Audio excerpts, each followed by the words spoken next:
21 juin 1940. On peut seulement imaginer les émotions qui traversèrent le Führer allemand alors qu'il s'approchait du wagon de chemin de fer plutôt banal qui n'était qu'un objet de musée quelques jours auparavant. Le Führer et tout son mouvement nazi se délectaient de symbolisme, et pour lui, faire sortir ce wagon particulier et le placer sur un morceau de voie dans une petite clairière juste à l'extérieur de Paris était, à ce moment-là, l'acte symbolique final de sa croisade pour effacer la tâche de la défaite de l'Allemagne dans la Première Guerre mondiale. C'est dans ce wagon, à cet endroit, que le 11 novembre 1918, l'Allemagne a signé l'armistice avec les Alliés. Ce qui a suivi aux yeux de Hitler, ce sont près de 22 ans d'humiliation sous le traité de Versailles et la retenue des peuples germaniques atteignant leur destin de domination continentale et finalement mondiale. Maintenant, tout cela était sur le point de prendre fin. En montant dans la voiture pour rencontrer le général Pétain de France, Hitler a pu clore ce chapitre du passé, où l'Allemagne était une nation battue et brisée. Car il était ici pour assurer la paix avec la France une fois de plus, mais cette fois avec l'Allemagne en tant que vainqueur. En seulement 6 semaines, ses forces ont accompli ce que l'armée de Kaiser Wilhelm n'avait pas pu faire en 4 ans. L'armée allemande, la Wehrmacht, avait déjoué la principale ligne de défense de la France et, soutenue par la Luftwaffe depuis les airs, a semé le chaos à travers la campagne française. Rien n'a pu les arrêter. La France, et en effet la plupart de l'Europe de l'Ouest, s'est effondrée en quelques mois seulement sous le poids de la botte nazie. Laissé la voiture derrière, au cours des prochains jours, Hitler a visité sa nouvelle possession française, visitant Paris et la tour Eiffel emblématique. C'est alors qu'il a, avec son armée, visité Calais, un port dans le nord-ouest de la France. Et c'est ici que, à travers un ensemble de jumelles, il a regardé à travers le corps d'eau où son nouvel empire s'arrêtait, et a espionné ce qui ressemblait à un mur blanc à l'horizon. C'était Douvres, et c'était la plus proche que Hitler avait pu voir la Grande-Bretagne de ses propres yeux. La Grande-Bretagne était maintenant la seule chose qui se tenait entre lui et la victoire totale, la dernière nation en Europe à s'opposer à Hitler et à rester invaincu. Muni de la force de l'armée allemande, il ne restait plus que lui pour s'opposer à une victoire totale d'Hitler, la dernière nation invaincue en Europe. L'armée, qui avait laissé une grande partie de son équipement en France lors de son retrait de Dunkerque, était en mauvais état. Sa marine, autrefois la plus puissante du monde, ne pouvait espérer contenir Hitler de traverser la Manche face aux canons côtiers, aux bombardiers allemands et aux sous-marins, tandis que dans les airs, la Royal Air Force était en infériorité numérique face à la Luftwaffe et essayait désespérément de reconstruire sa force après la désastreuse campagne en France.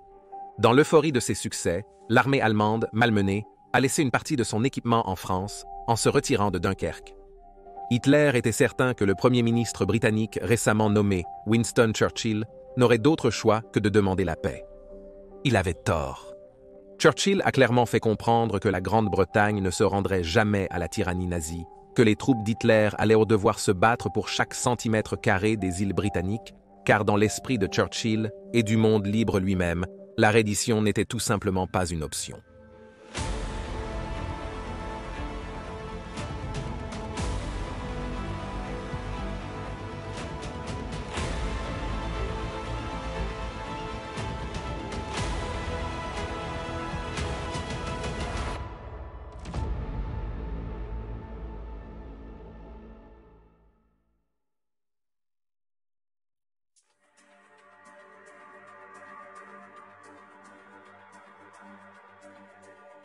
Churchill a averti le peuple britannique de l'importance et du coup de la bataille à venir.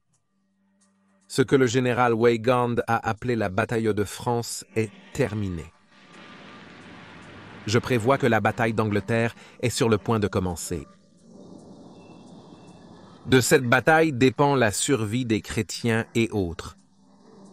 De cela dépend notre propre vie britannique et la longue continuité de nos institutions et... toute la fureur et la puissance de l'ennemi doivent très bientôt se retourner contre nous. Hitler sait qu'il devra nous briser sur cette île ou perdre la guerre. Si nous pouvons lui résister, toute l'Europe peut être libre et la vie du monde peut avancer vers de vastes hauts plateaux ensoleillés. Mais si nous échouons, alors le monde entier, y compris les États-Unis, y compris tout ce que nous avons connu et aimé, sombrera dans l'abîme d'un nouvel âge sombre, rendu plus sinistre et peut-être plus prolongé par les lumières d'une science pervertie. Préparons-nous donc à nos devoirs et comportons-nous de telle manière que si l'Empire britannique et son Commonwealth nous laissent mourir, nous ne serons jamais libres.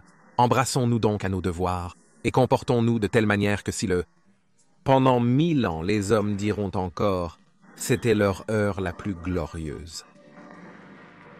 Bien que le peuple britannique avait beaucoup d'esprit à revendre, le fait est que la Grande-Bretagne était mal préparée pour repousser une invasion en juin 1940.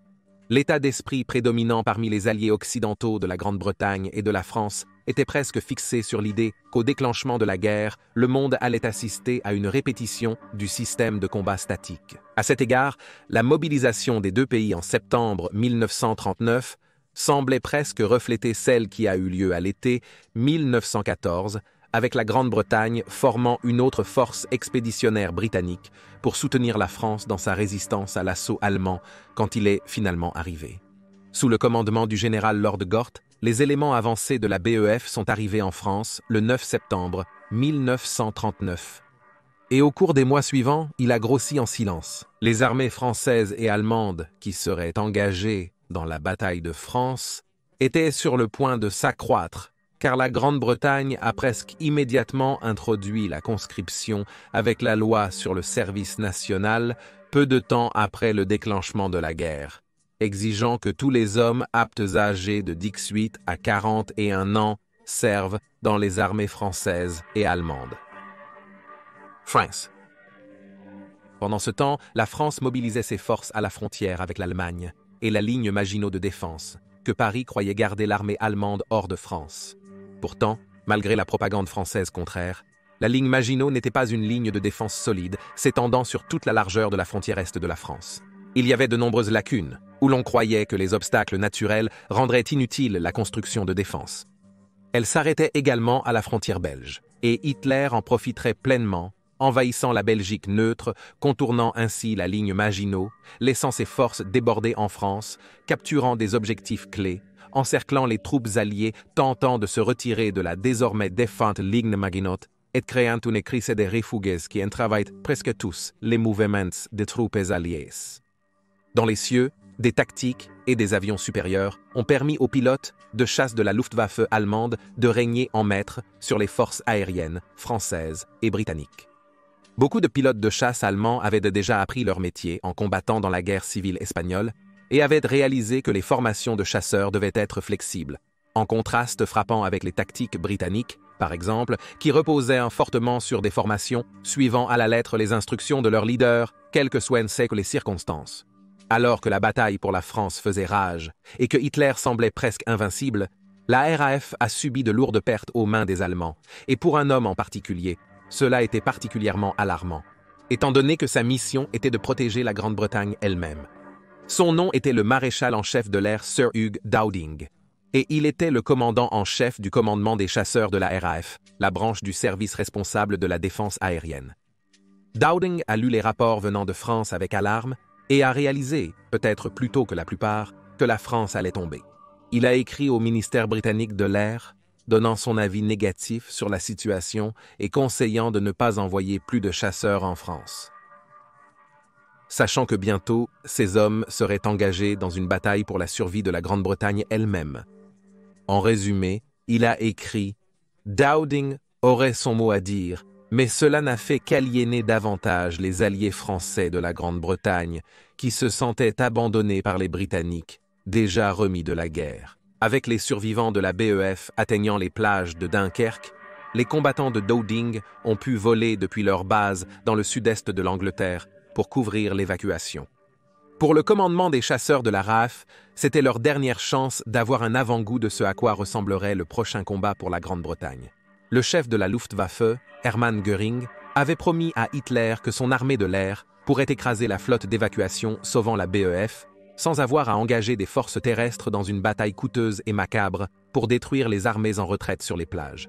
Cela a plu à Hitler, qui a ordonné à ses troupes de stopper leur avancée, ce qui, dans certaines zones, a vu des chars allemands à seulement 15 miles des plages. Les chasseurs et bombardiers de Göring ont pilonné les plages de Dunkerque. Pour la première fois dans la guerre, ils affrontaient une résistance organisée de combattants. Contrairement à la France, les chasseurs britanniques décollant d'Angleterre étaient généralement en mesure de décoller et de se former sans être importunés par les Allemands. Cela signifie qu'ils étaient prêts à combattre en arrivant à Dunkerque. Au total, le Fighter Command, accompagné d'une petite force de la Fleet Air Arm de la Royal Navy, a effectué 2739 sorties en soutien à l'évacuation. Dowding a perdu 106 de ses précieux combattants dans le processus. Néanmoins, sa force a sévèrement perturbé l'assaut de la Luftwaffe, qui a subi environ 240 pertes d'avions dues à une combinaison de combattants et de canonniers défensifs à bord des navires d'évacuation. Dunkerque a été un coup dur pour la Luftwaffe, révélant des faiblesses dans ses forces lorsqu'elles sont confrontées à un adversaire capable, et Göring a reçu une grande partie du blâme pour avoir permis à la BEF et à un grand nombre de troupes françaises de s'échapper. L'évacuation a été présentée comme un triomphe par le peuple britannique, mais Churchill a mis en garde contre l'humeur optimiste qui a suivi, car il connaissait la vérité. Plus de 63 000 hommes avaient été perdus dans la bataille pour la France, et bien que la conscription aidait à les remplacer, leur expérience parmi les rangs manquerait cruellement lors de l'invasion à venir. Mais ce qui faisait encore plus mal, c'était la perte d'équipement. Il était tout simplement impossible de sortir les chars, les camions et les véhicules des plages sans sacrifier davantage de vies. Il ne servait à rien que la Grande-Bretagne ait 1 million de conscrits frais s'ils n'avaient pas d'armes pour se battre, ou même de moyens d'atteindre les zones d'atterrissage allemandes lorsqu'ils arrivaient. En somme, les chances de contrer efficacement une zone d'atterrissage allemande seraient très faibles. L'invasion allemande à l'été 1940 était fermement empilée contre la Grande-Bretagne de Churchill, qui était battue, ensanglantée et sur les cordes. Mais encore une fois, pour Churchill, la reddition n'était jamais une option. Londres, 4 juin 1940. Nous combattrons en France. Nous combattrons sur les mers et les océans. Nous combattrons avec une confiance et une force croissante dans les airs. Nous défendrons notre pays et notre île, peu importe le coût. Nous combattrons sur les plages. Nous combattrons sur les terrains d'atterrissage. Nous combattrons dans les champs et dans les rues. Nous combattrons dans les collines. Nous ne nous rendrons jamais. Et si, ce que je ne crois pas un instant, cette île, où une grande partie de celle-ci était submergée et affamée, alors notre empire, au-delà des mers, armé et protégé par la flotte britannique, il poursuivrait la lutte jusqu'à ce que, en temps voulu par Dieu, le nouveau monde, avec toute sa puissance et sa force, se lève pour le sauvetage et la libération de l'ancien.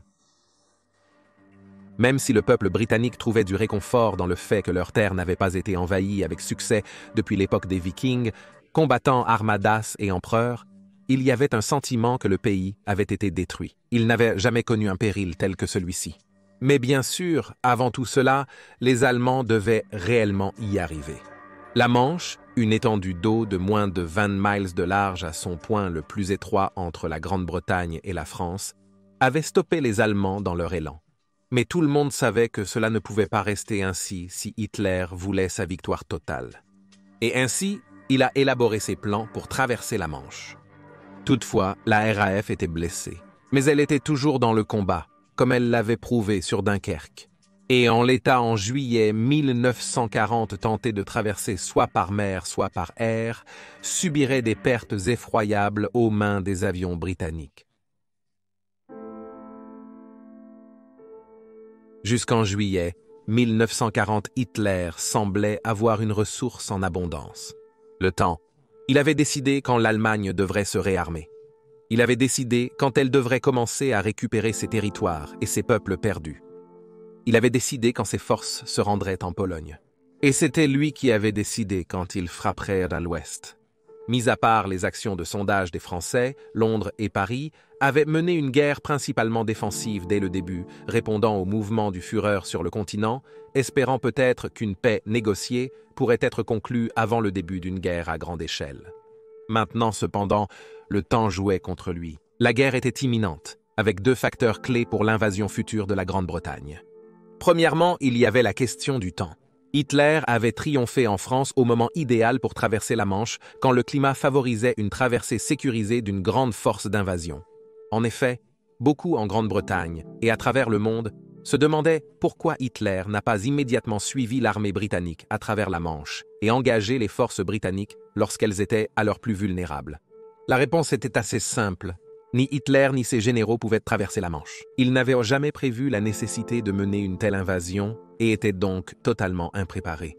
Ils avaient envisagé une campagne continentale dans laquelle l'Allemagne dominerait l'Europe et forcerait la Grande-Bretagne à accepter la paix, mais le refus obstiné de Churchill de se conformer, couplé à sa promesse de continuer la guerre par tous les moyens, signifiait que l'Allemagne était maintenant en train de se démener pour élaborer un plan pour une grande invasion maritime. Pendant que Hitler et ses généraux préparaient leur plan d'invasion, l'Allemagne a réussi à le faire. Les officiels allemands ont initié la fouille de leurs rivières, ports et territoires occupés pour trouver des flottes navigables pour la future campagne, les réquisitionnant vers les ports néerlandais et français. De plus, un grand programme de construction a été lancé pour fabriquer des barges pour le transport de troupes et de matériel à travers la Manche. Afin de répondre aux nombreux requis envisagés par Hitler, des charpentiers et des constructeurs de bateaux belges, néerlandais et français ont été sous-traités par les Allemands. Afin de répondre aux nombreux requis envisagés par Hitler, des charpentiers belges, néerlandais et français. Malheureusement pour Hitler, l'assemblage de cette armada prendrait du temps qui grignoterait sa fenêtre d'opportunité. Il avait fixé la date de l'invasion pour le milieu du mois d'août, un objectif ambitieux compte tenu de l'effort logistique qui serait impliqué, mais le haut commandement allemand était parfaitement conscient que retarder l'invasion risquait de coïncider avec la détérioration du temps à l'automne, posant autant de risques pour les troupes dans les barges d'invasion que pour les défenseurs britanniques qu'ils rencontreraient en atteignant le sud-est de l'Angleterre. L'armée allemande était également impliquée dans l'invasion, mais l'armée allemande n'était pas impliquée dans le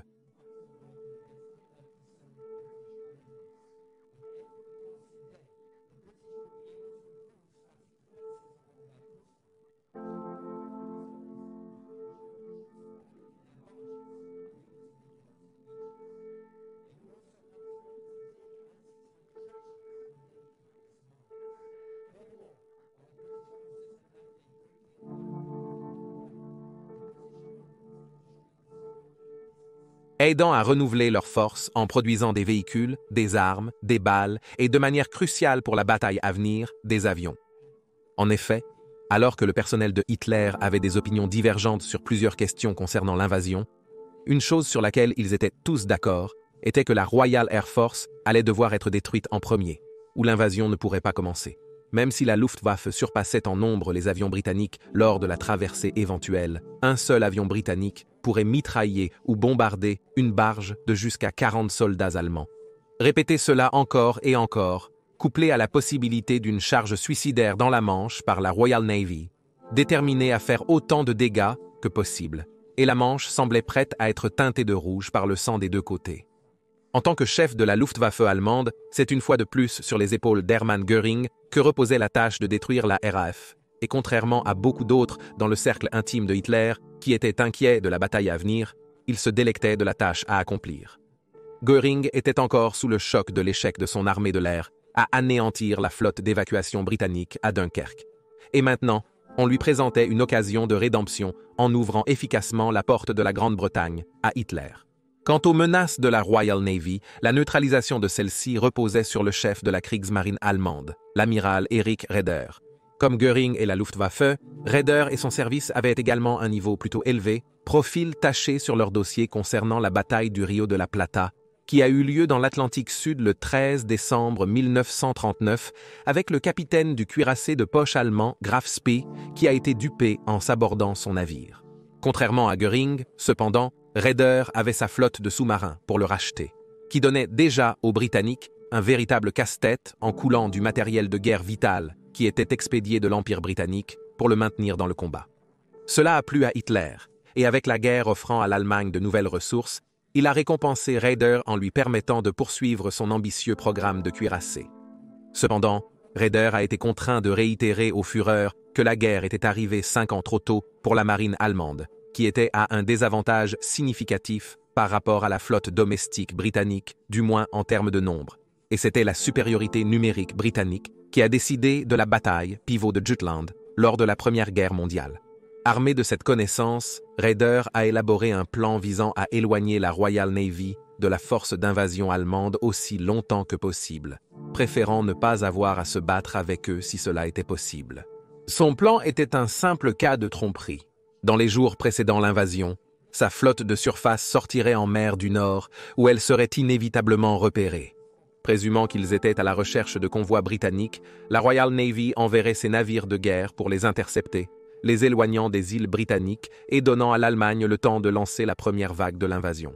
En même temps, sur les flancs est et ouest de la route de la force d'invasion, des bateaux allemands tisseraient un mortel réseau protecteur de mines à haute explosion pour retarder davantage les efforts britanniques visant à perturber les débarquements une fois qu'ils se rendraient compte que les flottes de surface de Raeder étaient en fait des leurs.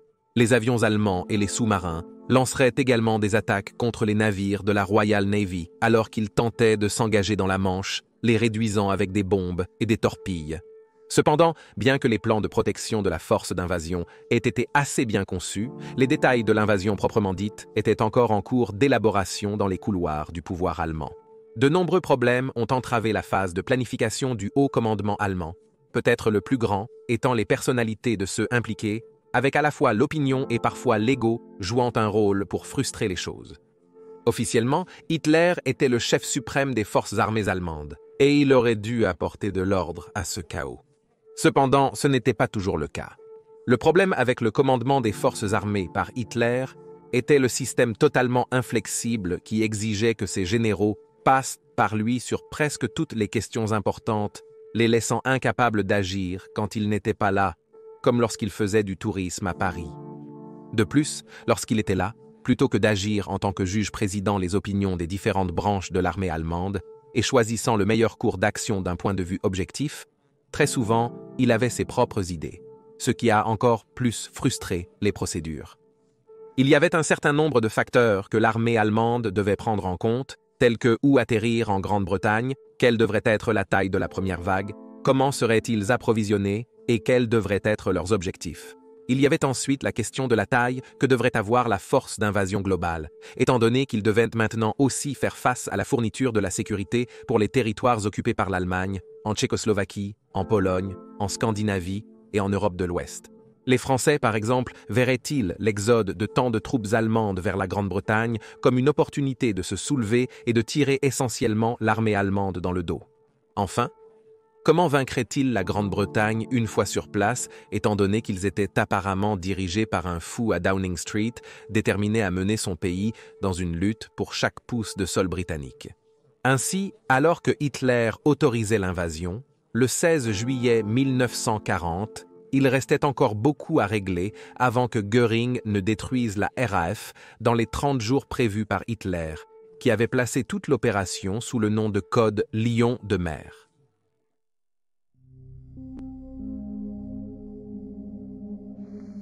Il y a des siècles, des mots ont été écrits pour être un appel et un aiguillon pour les fidèles serviteurs de la vérité et de la justice. Armez-vous et soyez des hommes de valeur, et soyez prêts pour le conflit, car il vaut mieux pour nous périr dans la bataille que de regarder l'outrage de notre nation et de nos autels. Dans la Grande Guerre, les avions ont joué un rôle principalement de soutien aux batailles qui se déroulaient au sol. Cependant, pendant les années d'entre-deux-guerres, alors que les avions et les armes aéroportées mûrissaient, on se rendait rapidement compte que, à l'avenir, le rôle de la puissance aérienne allait augmenter, peut-être même surpasser la terre et la mer comme l'arène la plus décisive. Ainsi, il est devenu nécessaire pour les forces aériennes du monde entier d'investir dans leur défense aérienne, et dans la Royal Air Force, cela a conduit à la création du Fighter Command le 14 juillet 1936. Le rôle du Fighter Command était de priver un ennemi des avantages offerts par la puissance aérienne en utilisant des chasseurs pour détruire son armée de l'air dans les airs. Depuis sa création, le Fighter Command a été dirigé par un seul homme, le maréchal en chef de l'air Sir Hugh Dowding. Surnommé affectueusement Stuffy par ses hommes, en référence à son comportement souvent sérieux et à son apparent manque d'humour, Dowding était un leader extraordinairement doué pour la nouvelle ère de la guerre qui approchait, dans laquelle il jouerait un rôle de premier plan. La force de Dowding résidait dans sa capacité à aligner tous les actifs complexes sous son commandement, créant une force unique et cohésive avec laquelle frapper l'ennemi. Son attitude sans fioriture lui a également donné une vision aiguisée et pragmatique de toute situation donnée, lui permettant de garder la tête froide sous pression et d'utiliser ses atouts avec la plus grande efficacité. Au déclenchement de la guerre, Dowding, qui était maintenant veuf et vivait avec sa sœur qui l'aidait à s'occuper de lui à son domicile à son quartier général à la RAF Bentley Priory, se préparait à prendre sa retraite, mais a été encouragé à rester en poste alors que la situation en France se détériorait. Ce sont les pertes du Fighter Command en France qui ont alarmé Dowding, car il voyait que la France allait tomber, même lorsque d'autres membres du gouvernement britannique refusèrent de le croire. Cela l'a poussé à faire sa propre suggestion controversée de ne pas sacrifier d'autres combattants pour un simple geste envers les Français. Sachant que des remplacements allaient être désespérément nécessaires dans la bataille à venir, Churchill s'est tourné vers Lord Beaverbrook pour lui demander de diriger un nouveau ministère gouvernemental dédié uniquement à la fabrication d'avions. Cette décision a fait lever plus d'un sourcil au sein du gouvernement, car Churchill et Beaverbrook s'étaient affrontés à plusieurs reprises sur diverses questions. Mais en expliquant sa décision dans ses mémoires, Churchill a avoué qu'il respectait non seulement Beaverbrook, mais admirait aussi son énergie lorsqu'on lui confiait une tâche comme celle-ci, ce qui le rendait idéal pour le poste. Beaverbrook a commencé à travailler juste après sa nomination, le 14 mai 1940.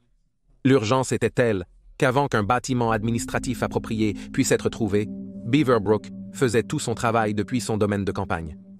Beaverbrook savait que les combattants allaient être d'une importance primordiale dans les mois à venir, et il s'est donc attelé à orienter la production d'avions du pays vers cet objectif. Son plan était d'augmenter la production de chasseurs à 250% du point où elle en était lorsqu'il a commencé. Mais cet objectif ambitieux prendrait du temps, car de nombreuses usines devaient être reconverties pour les construire. Alors que les nuages de guerre commençaient à se former sur l'Europe à la fin des années 1930, la Grande-Bretagne a commencé son programme de réarmement visant à moderniser la RAF avec des chasseurs plus récents et plus capables. Et il devait être bon, car l'Allemagne développait l'un des véritables grands chasseurs de l'histoire, qui prendrait la tête dans la confrontation militaire à venir pour le contrôle du ciel. Le Messerschmitt Bf 109 était, au milieu des années 1930, à la pointe de la technologie des chasseurs, donnant naissance à une nouvelle génération de monoplans à haute vitesse qui pouvaient tourner en rond autour de leurs prédécesseurs biplans. Il a été rejoint par le chasseur lourd et bombardier Bf 110 à deux moteurs, pour lequel la Luftwaffe avait de grands espoirs.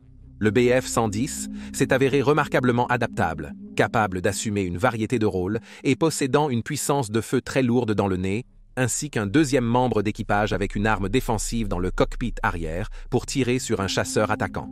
La réponse britannique a été de produire deux avions de chasse tout aussi capables. Peu d'avions dans l'histoire peuvent prétendre avoir capturé l'imagination du monde comme le Supermarine Spitfire, considéré par beaucoup, avec ses lignes douces et ses extrémités d'ailes pointues, comme étant autant une œuvre d'art qu'une pièce d'ingénierie. Presque tous les pilotes qui montaient dans le cockpit étaient amoureux, et le Spitfire aussi. Le Spitfire, conçu par l'ingénieur Reginald Joseph Mitchell, qui est mort avant la guerre. Le Spitfire provenait d'une écurie plus habituée à construire des hydravions qu'à des chasseurs terrestres. Cependant, Supermarine était un acteur majeur sur le circuit des records de vitesse des années 1920 et 30, et c'est cette quête de machines plus rapides qui a immédiatement conféré au Spitfire un pedigree de haute performance. Avant que la guerre n'éclate, les pilotes allemands se moquaient en disant que le Spitfire n'était rien de plus qu'une voiture de sport volante. Mais ils se rendraient bientôt compte que c'était le seul chasseur en Europe dont les performances pouvaient réellement menacer la suprématie du Cent-Neuf. En contraste avec cette comparaison de voitures de sport dont bénéficiait le Spitfire, le Hawker Hurricane présentait un front plus utilitaire.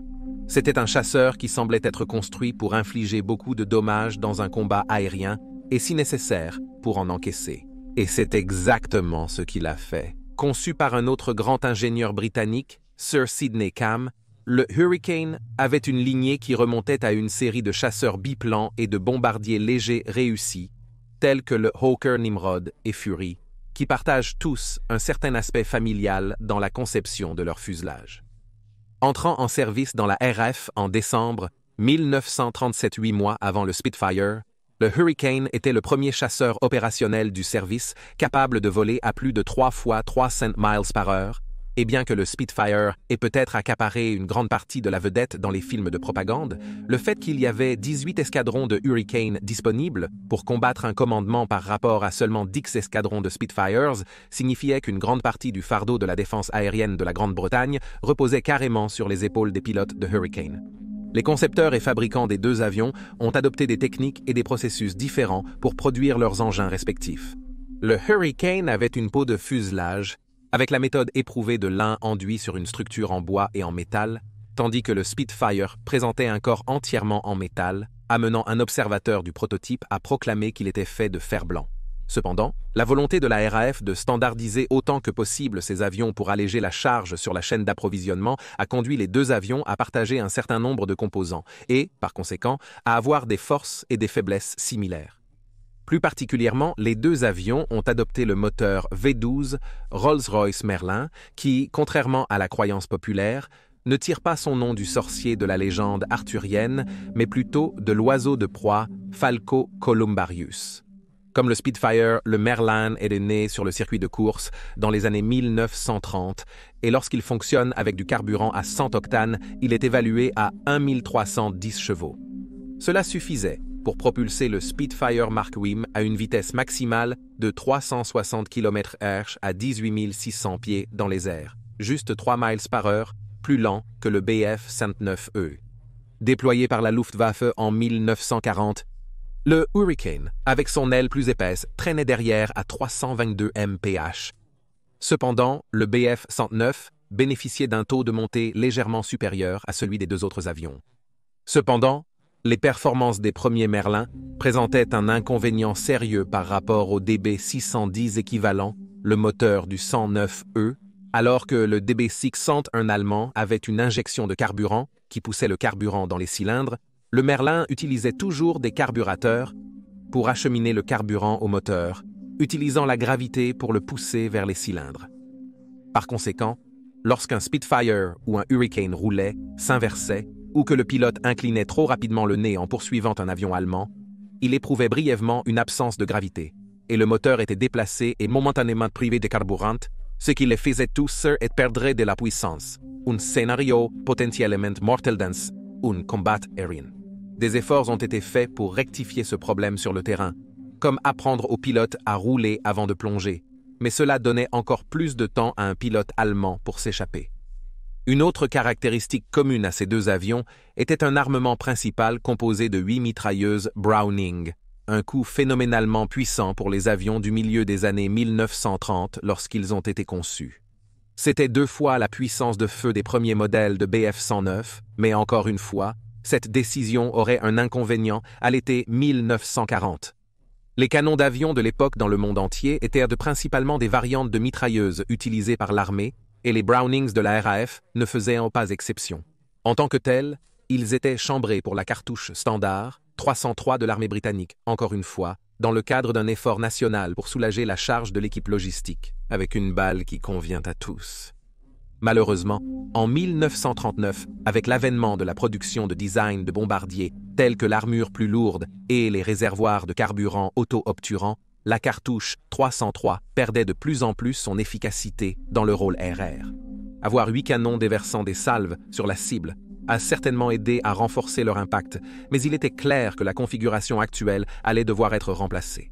Les Allemands avaient également réalisé cela, et ils ont donc commencé à remplacer les mitrailleuses montées sur les ailes de leur Bf-109S par des canons de 20 mm qui, au lieu de tirer une balle solide, tiraient un obus incendiaire ou explosif, ce qui augmentait considérablement leur létalité, et était l'une des raisons pour lesquelles la force de combat de la Luftwaffe était si efficace sur l'Europe continentale.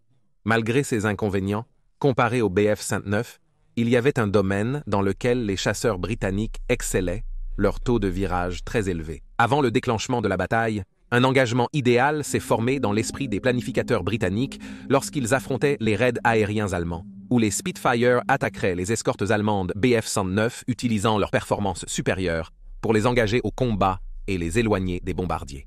Cela permettrait au Hurricane de balayer et d'attaquer, le Hurricane étant la plateforme de tir la plus stable, avec ses canons montés plus près l'un de l'autre, permettant à un pilote de mieux concentrer sa puissance de feu cumulative sur des zones cruciales du bombardier allemand. Bien sûr, une fois en combat, les choses se passaient rarement comme prévu. Et alors que les tactiques pré-guerre obsolètes étaient abandonnées, et que de nouveaux pilotes arrivaient de l'entraînement de vol de base avec à peine 10 heures sur ses chasseurs haute performance, le Fighter Command était sur le point d'apprendre quelques leçons difficiles en combat aérien moderne. Bien que nous associons le plus souvent ces deux avions à la bataille d'Angleterre, ils n'étaient en aucun cas les seuls types déployés par les Britanniques. Le chasseur le plus unique de la bataille était le chasseur à tourelle Boulton Paul Defiant, qui, comme son nom l'indique, portait son armement principal de 4 Brownings dans une tourelle rotative derrière le pilote. Une machine beaucoup plus lourde, le combat avec le Défiant était différent de tout autre chasseur, la tourelle étant capable de diriger les canons sur un large champ de vision, peu importe où le nez de l'avion pointait.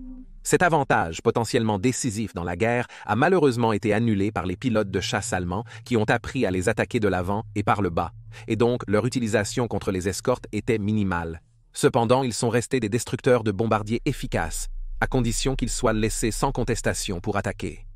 De plus, il y avait un petit nombre de Gloster Gladiator, le dernier biplan de première ligne de la RAF. Extrêmement agile, le chasseur lent et légèrement armé jouerait un petit rôle dans la défense de la Grande-Bretagne, mais gagnerait un statut presque légendaire ailleurs, en particulier dans la défense de Malte et en Afrique du Nord. Mais avoir des chasseurs était une chose, savoir où les envoyer en était une autre. Entrer dans l'outil le plus crucial du Fighter Command dans la bataille à venir, le radar.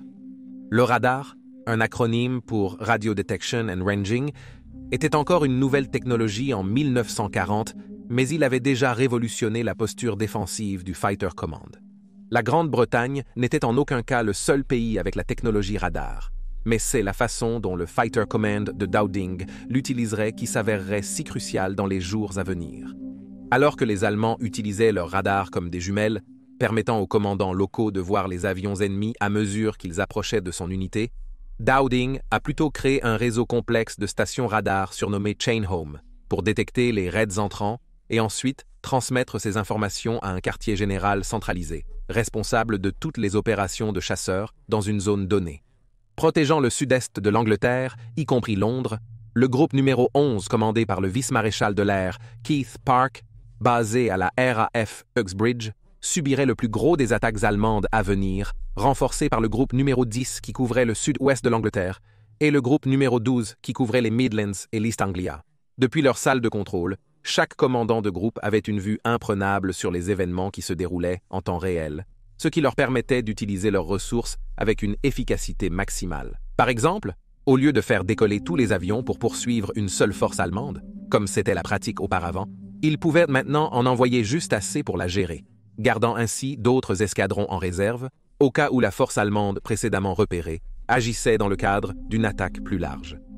Alternativement, si une attaque particulièrement importante était en cours contre un groupe, Dowding, depuis sa vue d'ensemble en tant que chef du Fighter Command à la RAF Bentley Priory, pouvait déployer des avions de groupes voisins pour aider. C'était là le génie des compétences organisationnelles de Dowding.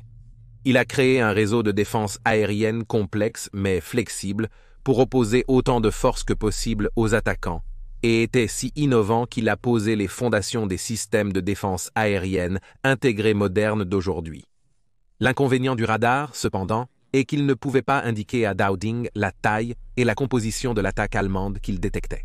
Cette tâche incombait au Royal Observer Corps, une armée de personnel spécialement formé qui se tenait souvent au sommet des falaises, des montagnes et des grands bâtiments avec des jumelles, observant les avions allemands et transmettant ce qu'ils voyaient à Dowding. Bien sûr, la création d'un tel réseau complexe n'était pas sans risque, le plus grand étant qu'il était très facile pour les contrôleurs de confondre les avions amis avec les ennemis.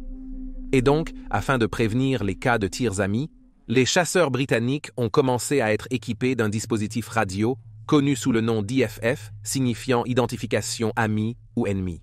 Le besoin d'un tel dispositif s'est fait sentir de manière effrayante très tôt, lorsque le 6 décembre 1939, juste le 3e jour de la guerre du Fighter Command, 2 Spitfire ont abattu une paire de Hurricane lors d'une fausse alerte, tuant l'un des pilotes de Hurricane. Malheureusement, tous les avions du Fighter Command n'étaient pas équipés de ces ensembles IFF, et certains pilotes n'aimaient même pas les transporter en raison du poids qu'ils ajoutaient à l'avion. Sur le plan organisationnel, Dowding et le Fighter Command étaient maintenant prêts. Mais sur le plan matériel, même avec l'aide de Beaverbrook, ces forces étaient encore en reconstruction. Et le besoin de nouveaux pilotes signifiait que la formation était de plus en plus rationalisée, de sorte que les nouveaux pilotes étaient moins préparés pour les combats avec les As allemands expérimentés. Mais il ne restait plus de temps. La bataille d'Angleterre allait commencer.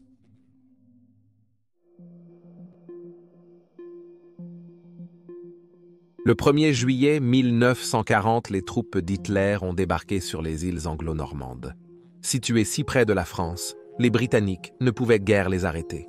Malgré une partie de la Manche désormais fermement sous la bannière allemande, les navires britanniques continuaient de se diriger vers le sud de la Tamise, après avoir chargé et déchargé leur cargaison à Londres. Pour leur protection, ces navires étaient regroupés en convois, gardés par des destroyers et des canonnières britanniques, qui se rapprochaient autant que possible du côté britannique, tout en se dirigeant vers les eaux libres de l'Atlantique. Même avant que Hitler n'ait décidé de la voie vers une invasion, Göring avait décidé d'instaurer une campagne visant à détruire ces convois et les ports d'où ils étaient partis. Cela, il le raisonnait, non seulement endommagerait le trafic maritime britannique vital, mais attirerait également les chasseurs de la RAF dans les airs, où ils pourraient être détruits par ces pilotes qualifiés de Bf-109. À partir de juillet, il y avait eu plusieurs escarmouches et raids, mais c'est le 10 juillet que Göring passerait à la vitesse supérieure. C'est le 10 juillet que la bataille d'Angleterre commencerait. Un épais nuage ce matin-là recouvrait la Manche. Basé à Graf Coltishall dans le Norfolk, le 66e escadron était en alerte quand à 7h30, ils ont reçu l'ordre de décoller 3 de leurs Spitfire pour enquêter sur un seul avion, détecté par radar à West Beckham. Dirigés par le pilote officier Charles Cook, les 3 pilotes de Spitfire ne pouvaient pas savoir qu'ils étaient sur le point de déclencher l'une des batailles les plus cruciales de l'histoire.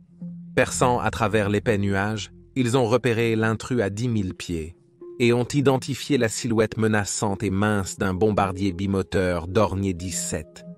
Surnommé le crayon volant avant la guerre, en référence à son fuselage long et mince, conçu pour donner à l'avion autant de vitesse que possible, le Dornier était maintenant le plus ancien du trio de bombardiers de la Luftwaffe. Avec un seul avion en vue, il était évident pour les pilotes de chasse de la RAF que l'avion était en mission de reconnaissance, probablement pour évaluer la météo avant qu'une attaque de suivi ne soit ordonnée. Cook et sa section ont commencé leur attaque, criblant le bombardier de tir, même alors que les pilotes allemands tentaient désespérément de prendre des mesures d'évasion pour les éviter. Cependant, tout cela était en vain, et le bombardier condamné s'est renversé dans une plongée mortelle, s'écrasant près de Great Yarmouth. Mais pas avant que l'avion de Cook ne reçoive une cicatrice de bataille de la rencontre, sous la forme d'une balle provenant de l'un des défenseurs allemands, brisant son pare-brise, l'obligeant à revenir à Coltishall avec un vent glacial, lui soufflant au visage. Mais ce n'était que le premier round. À 10 000 heures, un autre Dornier 17 errant a trouvé ce que la Luftwaffe cherchait, un convoi de la Manche, nom de code Bread, naviguant au large de Northumberland. Le radar a détecté le bombardier allemand et a envoyé 6 Spitfire du 74 escadrons basés à la RAF Manston pour s'en occuper. Cependant, le Dornier n'était pas seul. Errant au-dessus de la Manche en soutien de l'effort de reconnaissance, un vol de 30 Messerschmitt Bf-109, une perspective terrifiante pour les pilotes de Spitfire qui ont néanmoins mené leur attaque sur l'avion à 2 moteurs. Malgré un effort frénétique pour abattre le Dornier, les Bf-109 grouillants les ont repoussés avec leur supériorité numérique, permettant aux bombardiers allemands de s'échapper, laissant derrière lui les combattants pour se battre près de la ville balnéaire de Margate. Malgré les dommages subis par les avions des 2 côtés, ils ont tous réussi à retourner à leur base. Ailleurs, d'autres Spitfires ont décollé pour engager une force de Bf-109 repérée près de Douvres. Dans la bataille brève mais féroce, un Spitfire a été perdu avant que les Allemands ne se retirent. Conscients que les Allemands savaient de l'emplacement du convoi, les escadrons du Nome, 11 groupes se préparaient à ce qui allait arriver. Et à 13h30, les stations radars ont détecté une grande force d'avions allemands survolant le pas de Calais. 26, Dornier 17 et 40 bombardiers de chasse bimoteurs Messerschmitt. Bf-110 étaient en route pour attaquer le convoi, escortés par 24 Bf-109. C'était ça. C'était le premier véritable test du commandement des chasseurs dans la bataille d'Angleterre. Les premiers sur les lieux étaient les Hawker Hurricanes du Norman. 111 escadrons qui se sont formés en une grande formation en V, avant de plonger tête baissée vers la formation de bombardiers allemands attaquant les dorniers de l'avant, là où ils étaient le moins protégés. Avec ses yeux perçants, le pilote de Hurricane Ben Boring a témoigné plus tard qu'alors que les Hurricanes traversaient la formation en éclats, il pouvait voir un pilote de dornier paniqué se lever de son siège pour échapper à ce qu'il pensait être une collision. Grâce à cette tactique, les Hurricanes ont démantelé la formation des bombardiers, commencé à éliminer les dorniers et empêché leurs attaques sur les convois. Cependant, de telles tactiques agressives étaient tout aussi dangereuses pour les Hurricanes que pour les bombardiers lourdeaux. L'officier pilote Tom Higgs était en train d'attaquer un dornier lorsque son aile a heurté l'avion allemand, envoyant les deux se précipiter dans la Manche. Son corps ne serait pas retrouvé avant plus d'un mois lorsqu'il s'échouerait sur la côte hollandaise occupée. À RAF Bentley Priory, Dowding pouvait voir l'image qui se déroulait et se sentait impuissant en regardant la table de traçage mise à jour avec les mouvements d'escadrons. 5 escadrons étaient maintenant engagés dans la bataille sur la Manche, et les radios étaient animées à la fois par des acclamations enthousiastes et des cris terrifiés. Dans la mêlée qui se déroulait, la cohésion des deux côtés s'est largement effondrée, laissant souvent les pilotes se débrouiller seuls.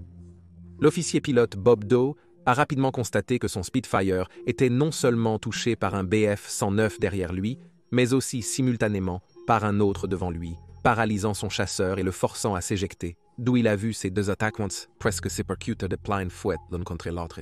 Dans la Manche en dessous, autour du convoi de navires, de hauts jets d'eau étaient projetés lorsque les bombes manquaient leur cible. Bien qu'ils ne détruisèrent pas autant de bombardiers qu'ils l'auraient souhaité, les chasseurs de la RAF ruinaient absolument leur capacité à atteindre leur cible en dessous. À la fin de la bataille, la RAF avait revendiqué 13 avions allemands pour seulement 6 des leurs, un ratio de tués-pertes de plus de 2 pour 1.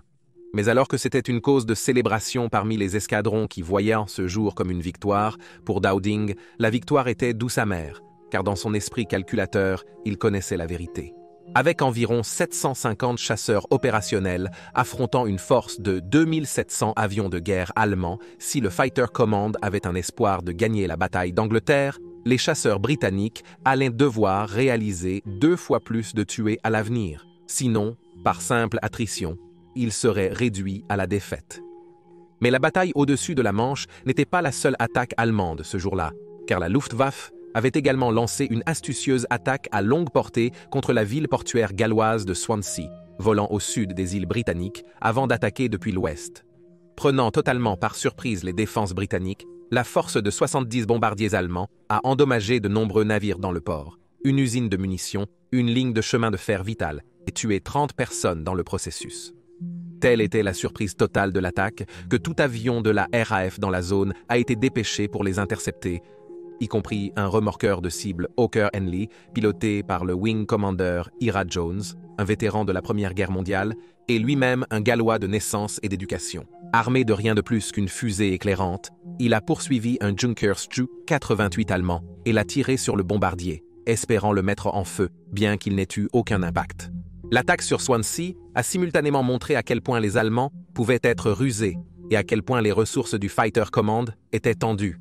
Le lendemain, le jeudi 11 juillet, la Luftwaffe a de nouveau attaqué les navires dans la Manche, espérant attirer autant que possible la flotte de chasseurs de la RAF dans la bataille, mais Dowding a refusé de mordre à l'hameçon et a continué à déployer ses avions aussi efficacement et économiquement que possible. Sachant qu'il ne pouvait pas se laisser entraîner dans un combat prolongé contre des nombres supérieurs d'Allemands, les chasseurs de la RAF ont continué à mener des assauts audacieux et à grande vitesse sur les formations allemandes, cherchant à perturber autant que possible leur capacité à bombarder les navires en dessous, plutôt que de simplement chercher à tuer. Encore une fois, les chasseurs de la RAF ont obtenu plus de 2 victoires pour chaque perte dans leur rang.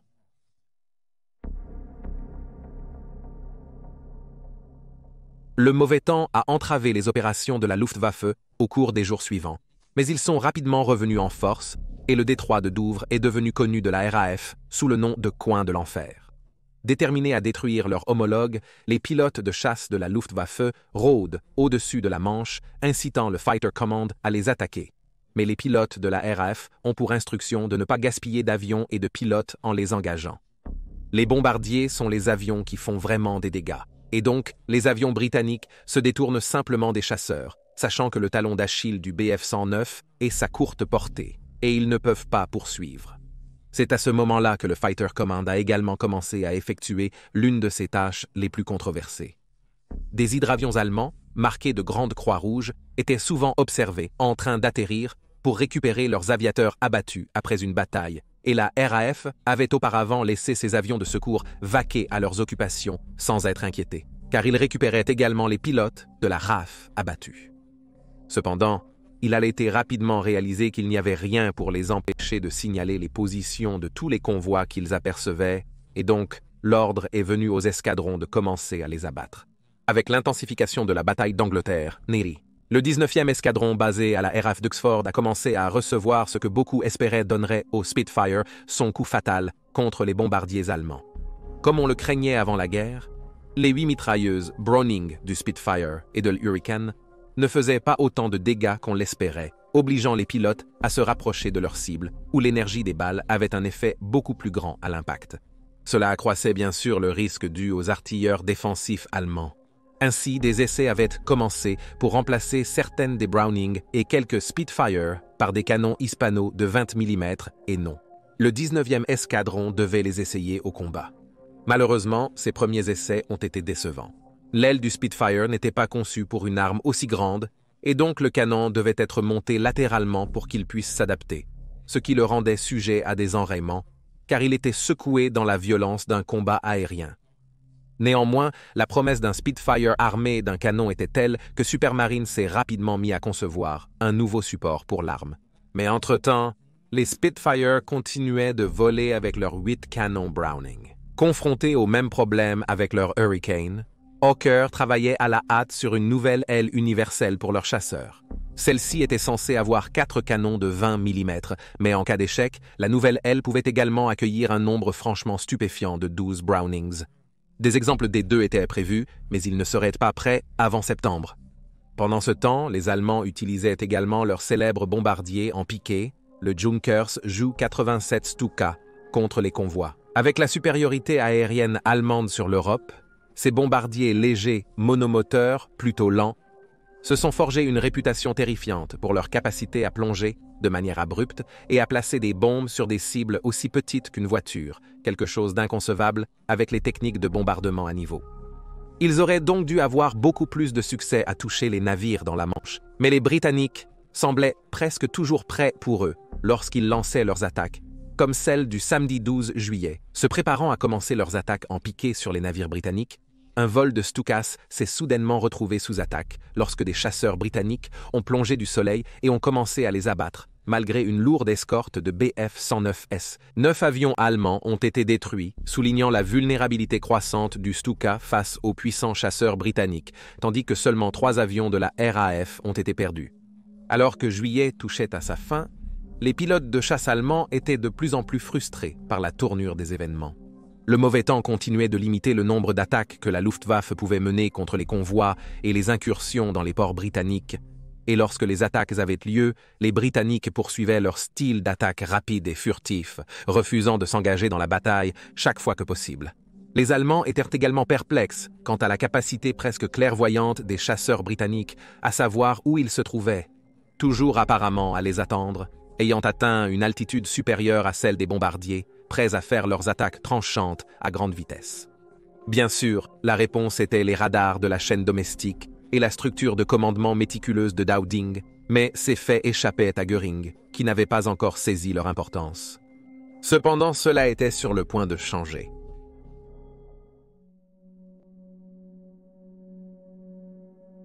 L'arrivée du mois crucial d'août pour les plans de Hitler a mis une pression plus grande sur le chef de la Luftwaffe. Après la chute de la France, beaucoup dans la Luftwaffe et les forces armées allemandes en général croyaient que la guerre était terminée, et plusieurs unités ont été renvoyées en Allemagne pour un congé. Maintenant, ils étaient rappelés pour affronter la RAF, volant depuis des bases en Europe de l'Ouest et en Scandinavie. Le 5 août, la Luftwaffe a perdu l'une de ses étoiles en la personne de Reinhard Seyler, qui avait remporté 9 victoires pendant la guerre civile espagnole et 2 de plus pendant la lutte pour la France, lorsqu'il a été blessé lors d'un engagement avec une force de Spitfires, le laissant passer le reste de l'année à se rétablir. Ce même jour, Hitler a donné l'instruction à Göring d'étendre les opérations de la Luftwaffe le long de la côte sud de la Grande-Bretagne en préparation de l'opération Lion de mer, ce que Göring était plus qu'heureux de faire. Entre-temps, les attaques sur les convois ont continué. Le 8 août, le convoi CW9, l'un des plus grands jusqu'à présent, tentait de gagner la mer ouverte par le détroit de Douvres. Il avait déjà été attaqué par des bateaux allemands à grande vitesse, et maintenant, les Stuka étaient envoyés pour terminer le travail, escortés par des Bf-109S. Cependant, les Allemands se sont à nouveau retrouvés sous l'attaque des Hurricanes du Nome. 145 Squadron, qui a réussi à briser la formation allemande. Plus tard dans la journée, les Stuka sont revenus, et cette fois, ils étaient préparés avec un escorte encore plus grand de chasseurs Bf-109 et Bf-110 à 2 moteurs. L'officier pilote David Krug du Nome 609 Squadron a rappelé ce qui s'est passé ensuite dans son livre « Pilote de Spitfire ». Nous avons dirigé vers le convoi, qui était maintenant à 12 miles au sud de Bournemouth. Je me trouvais à environ 5 miles du convoi, observant de nombreux chasseurs ennemis en vol au-dessus, semblables à un essaim de mouches, bourdonnant autour d'un pot de confiture. En dessous d'eux, les bombardiers en piqué plongeaient sur les navires, et de grandes fontaines d'écume blanche jaillissaient là où leurs bombes avaient frappé l'eau. Je pouvais voir qu'un ou deux navires avaient déjà été touchés et étaient en feu. À ce moment-là, un escadron de Hurricane est apparu sur les lieux et a attaqué directement au milieu des chasseurs ennemis, qui se sont immédiatement dispersés, et une série entière de combats individuels a commencé à couvrir une très grande zone du ciel. Le 8 août verrait certains des combats les plus féroces de la bataille jusqu'à présent. À la fin de la journée, les deux côtés sont rentrés chez eux meurtris et contusionnés. Malgré les meilleurs efforts de la RAF, le convoi avait perdu 7 navires, tandis que 13 avaient subi des dommages causés par les bombes allemandes. Pour leurs ennuis, les Allemands ont perdu 31 avions contre 19 pour la RAF. Le 11 août, des avions allemands ont ciblé les réservoirs de pétrole à Portland, Dorset. David Crook était de nouveau en action ce jour-là. Nous avons plongé vers la formation ennemie à une vitesse effrayante, nous séparant légèrement à l'approche, chaque pilote choisissant sa cible. J'ai vu un Bf-110 devant moi traverser le front. J'ai tiré une bonne rafale à pratiquement bout portant. De la fumée noire s'est échappée de son moteur de port, et il a tourné à droite et calé. Je n'ai pas pu voir ce qui s'est passé après cela, car j'ai failli heurter son aile de port. C'est passé si près que j'ai instinctivement baissé la tête. Inconnu de Crook et de ses camarades, l'attaque sur Portland et un autre convoi dans le canal ce jour-là marquerait la fin de la phase 1 de la bataille d'Angleterre et le début d'une autre. Pour le lendemain, Göring allait lancer tout le poids de la Luftwaffe contre le Fighter Command. À présent, il avait réalisé l'importance des installations radars pour le succès de la RAF, et il a donc décidé de les priver de cet avantage en envoyant une force pour détruire les radars à Douvres, Pevensey, Rye et Dunkerque dans le Kent. Le temps du 12 août était favorable à la Luftwaffe et donc les opérateurs radars britanniques s'attendaient à voir les avions allemands sur leurs écrans. À Pevensey, une force de Bf-110, transportant 1102 livres de bombes, a lancé des attaques en piqué peu profondes, d'une précision déconcertante, détruisant des tours radars, des bâtiments, des camions et coupant les lignes électriques. La scène s'est répétée sur les autres sites, et pour la première fois, des trous ont été percés dans la couverture radar du Fighter Command, amenant les contrôleurs de Dowding à s'appuyer fortement sur les yeux et les oreilles du Royal Observer Corps. C'était un tournant inquiétant, étant donné à quel point ils avaient jusqu'à présent compté sur les stations radars. Cherchant à tirer parti de cela, à 11h45, une force de Stukas a été envoyée pour attaquer les navires à l'embouchure de l'estuaire de la Tamise. Mais plutôt fortuitement pour les Britanniques, la station radar de Foreland avait échappé aux attaques de tôt le matin et a orienté les chasseurs de la RAF Hornchurch et de la RAF Biggin Hill pour les engager. Presque au même moment, une autre station radar avait identifié une grande force de 200 bombardiers allemands volant au sud de Brighton avant de se diriger pour attaquer la principale base de la Royal Navy à Portsmouth, ainsi que d'autres cibles industrielles, y compris une usine à Woolston où des Spitfires étaient en construction. À la station radar de Ventnor, des Bf-110 et des bombardiers Ju-88 menaient une autre attaque, mais ont été immédiatement pris pour cible par des ouragans et des Spitfire. Malheureusement, les chasseurs britanniques n'ont pas pu empêcher les Allemands de dévaster les sites radars, aveuglant encore plus Dowding, qui était au numéro. Au quartier général du 11e groupe, à la RAF Uxbridge, il observait attentivement, alors qu'une grande carte du sud-est de l'Angleterre était mise à jour par des membres de la Women's Auxiliary Air Force. La guerre atteignait maintenant le commandement des chasseurs, alors que les bombardiers allemands visaient les bases britanniques. Vers 13h25, la RAF Manston a été attaquée, juste au moment où les Spitfires pour le Nummer, 65 squadrons décollaient pour une patrouille, décollant alors que des bombes explosaient autour d'eux. Des chasseurs de la RAF Hornchurch et de la RAF Rochford, qui étaient elles-mêmes bientôt attaquées, ont été lancés en l'air pour soutenir leurs camarades. La réponse tardive de la RAF a malheureusement permis à la plupart des bombardiers de larguer leurs charges avant l'attaque des chasseurs défenseurs. Les Allemands ont perdu 10 bombardiers, 5 Bfund-X et un seul Bfdix-9 au coup de 11 chasseurs de la RAF. Mais les dégâts au sol ont ébranlé la direction britannique. Manston avait subi de lourds dommages, tout comme Portsmouth, où plus de 100 civils avaient été tués par des bombes allemandes. Mais le plus gros coup a été porté au site radar. Les réparations ont commencé presque immédiatement, et certains ont pu recommencer à balayer le ciel en quelques heures, un exploit impressionnant compte tenu du châtiment qu'ils avaient subi. Mais d'autres, comme Ventnor, ont été hors service pendant 72 heures, une période pendant laquelle ils auraient été désespérément nécessaires, car ce n'était que le début.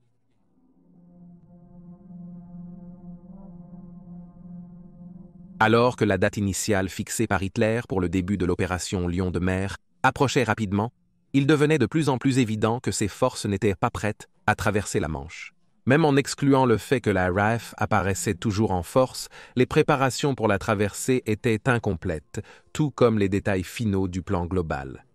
Par conséquent, il a, à contre-cœur, repoussé la date de 2 semaines au début de septembre.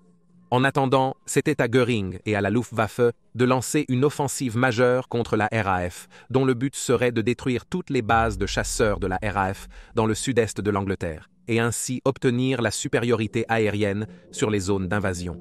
Les attaques du 12 août ne seraient guère plus que des travaux préparatoires, car le lendemain, la Luftwaffe de Göring a été ordonnée d'entrer en action en force.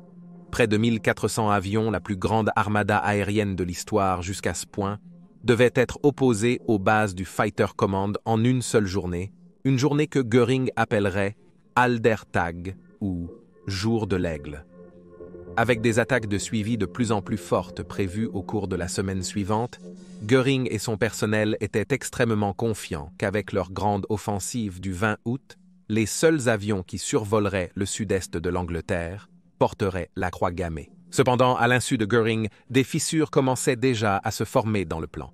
Premièrement, le renseignement de la Luftwaffe avait grandement sous-estimé à la fois la force du Fighter Command et la capacité britannique à remplacer les avions perdus. Ils avaient dit à Göring que la RAF avait moins de 400 avions de chasse opérationnels restants, alors qu'en réalité le nombre réel était presque le double et un petit mais régulier flux de remplacement apparaissait grâce au plan de Lord Beaverbrook. Il pensait aussi que la hiérarchie de la RAF était si rigide et inflexible qu'une fois les attaques commencées, elle s'effondrerait complètement, ce qui signifie qu'il n'y aurait pas de réponse britannique coordonnée. Si cela ne suffisait pas, de l'autre côté de la Manche, les cryptographes britanniques avaient intercepté un certain nombre de transmissions, les alertant qu'une grande offensive était en route.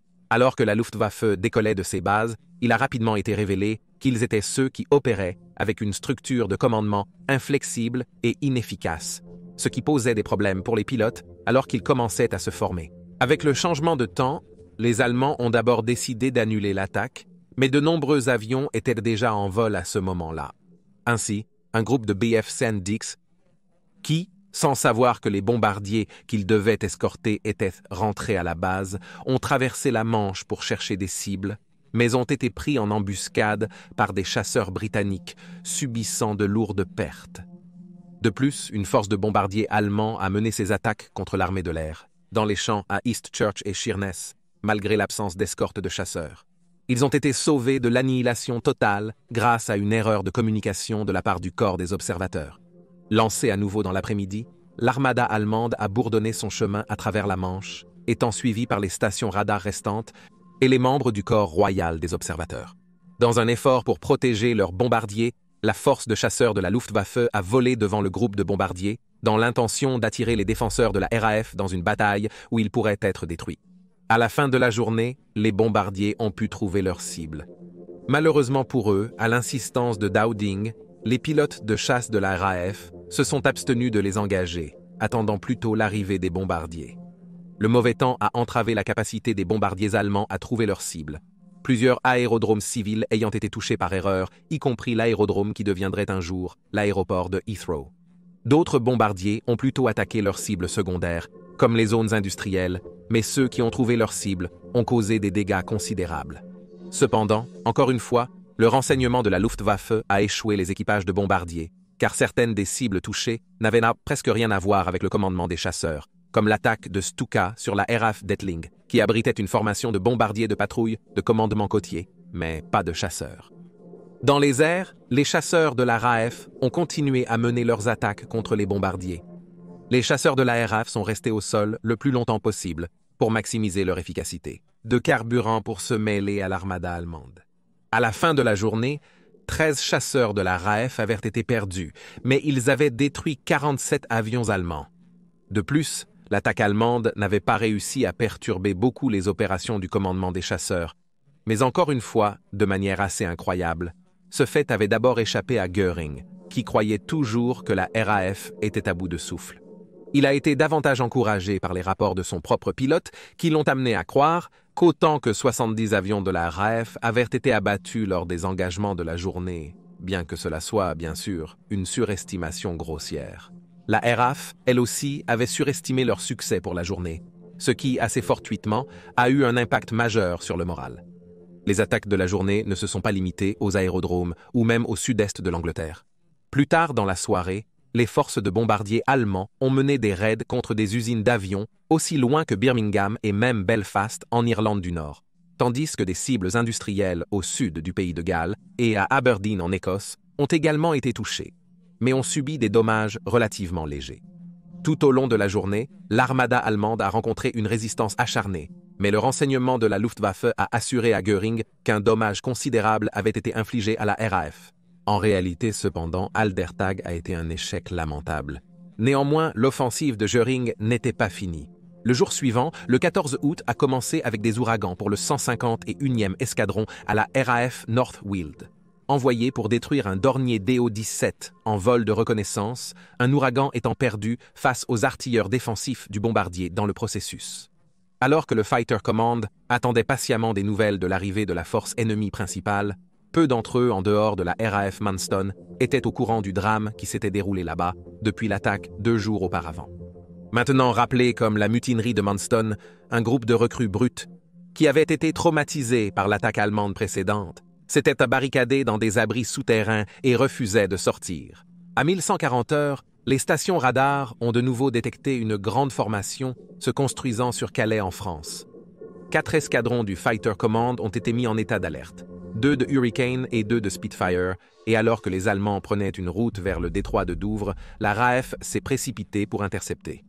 Le Royal Observer Corps les a repérés à travers des jumelles et a identifié 80 Ju-87 Stuka accompagnés de Bf-109S, et ceux-ci ont été rapidement rejoints par une force de Bf-110. À midi, les chasseurs de la RAF ont engagé les Stuka et leurs escortes, mais les Bf-110 ont réussi à se faufiler au-delà de la bataille qui se déroulait à Hellfire Corner et sont passés en rase-motte sur Manston, larguant des bombes avec une précision supérieure à celle des plus gros bombardiers allemands. Les artilleurs anti-aériens britanniques se sont précipités à l'action et ont réussi à toucher l'un des Bf-110, provoquant la séparation de sa queue de son fuselage, le faisant tomber. Plus tard dans l'après-midi, la RAF Middle Wallop a été attaquée par une force mixte de He-111S et un seul Ju-8 qui a effectué une attaque en piqué peu profonde vers l'aérodrome avant de lâcher une seule grosse bombe planante depuis sa soute à bombe. Le bombardier s'est ensuite éloigné alors que la bombe frappait un hangar, l'oblitérant ainsi que de nombreux membres malheureux de l'équipage au sol dans son voisinage immédiat. Cependant, la vengeance britannique a été rapide, car un Spitfire du nous-mêmes, 609 Squadron, qui se précipitait pour décoller pendant l'attaque, s'est retourné à la poursuite du bombardier allemand en fuite et a déchaîné une rafale de tirs sur lui alors qu'il était encore en train de monter, le faisant s'écraser au sol, emportant la vie des 4 membres d'équipage à bord. Encore une fois, la RAF semblait avoir surpassé la Luftwaffe pour une autre journée, mais Dowding était suspicieux. Il ne pouvait pas comprendre ce que Göring espérait accomplir avec ses attaques apparemment aléatoires, ignorant que dans l'esprit de Göring, la RAF était sur le point de s'effondrer. Le 3e jour de sa grande offensive allait commencer. Ce serait le plus grand à ce jour. Sûrement, la RAF presque écrasée succomberait à sa puissance. Rejoignez-nous la prochaine fois alors que nous poursuivons l'histoire de la bataille d'Angleterre et que le Fighter Command atteint son point le plus bas, un étrange coup du sort qui aura des conséquences de grande portée, non seulement pour la bataille, mais pour le monde entier.